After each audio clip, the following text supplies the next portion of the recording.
many people, they engage with the science, they come to almost like a panic conclusion or a shock conclusion. Could you, from your perspective, tell us a bit about that and how you view it?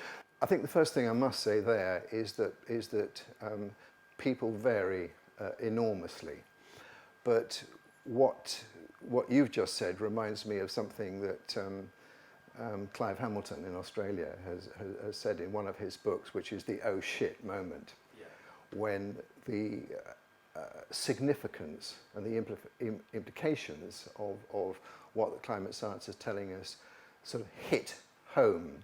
Now, some people never allow it to get to that point. They find ways of avoiding it or denying it or whatever.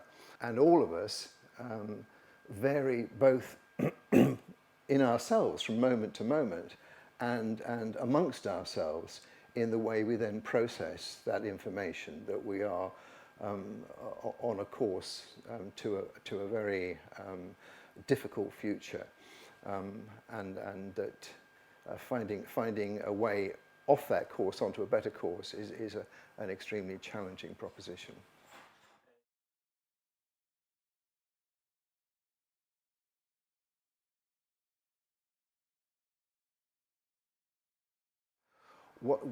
One thing that comes immediately to mind in response to your mention of despair is that an element in the work of climate psychology and the work of the Climate Psychology Alliance is a recognition that mutual support is of paramount importance.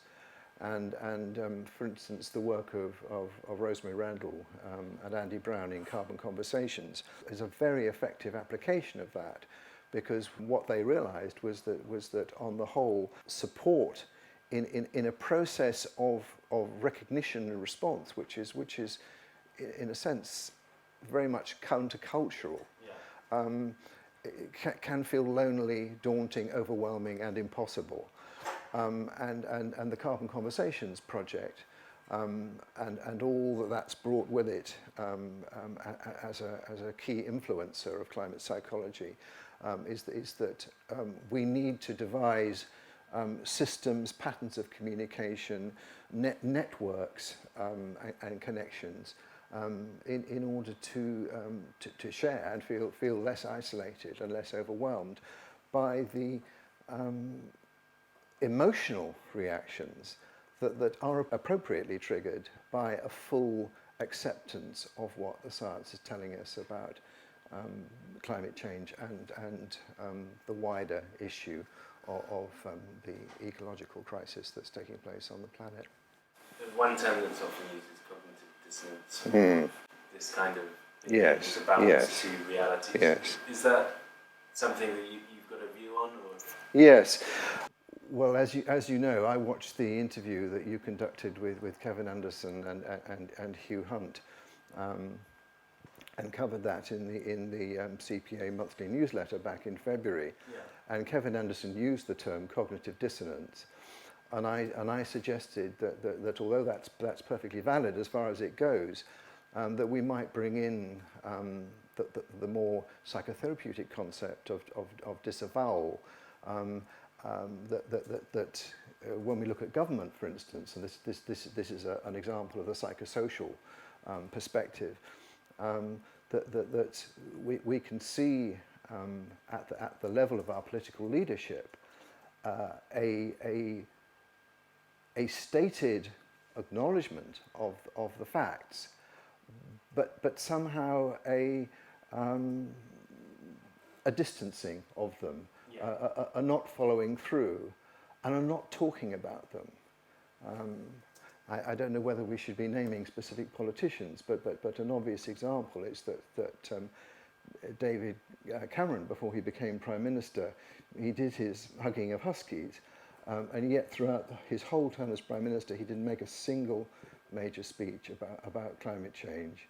And I think this to some extent goes back to the depressing double episode of ClimateGate and Copenhagen, that politicians, it would appear, came to the conclusion that it was a subject that was best, shall we say, paid lip service to when necessary, but avoided when possible.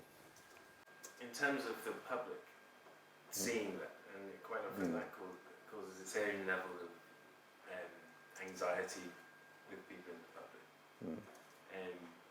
How do you mean that seeing our leaders avoiding? Yes. Yeah. Yes. How should we understand that? Yeah. Well, I think it goes in well, probably a number of ways, but two very contrasting ways. I think those of us who are to some degree committed to a process of climate engagement with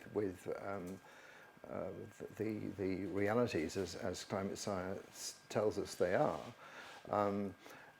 feel deeply dispirited and frustrated and angry at times at that process of avoidance or disavowal from our leadership. But by contrast with that, I think that disavowal actually plays into what I would call a nexus of denial, which is that as George Monbiot has observed, people, and this is where the human mind can be very paradoxical. People want to be told by their political leaders that appropriate actions are being taken, but they don't actually want anything to be done that's going to put them out too much. Yeah.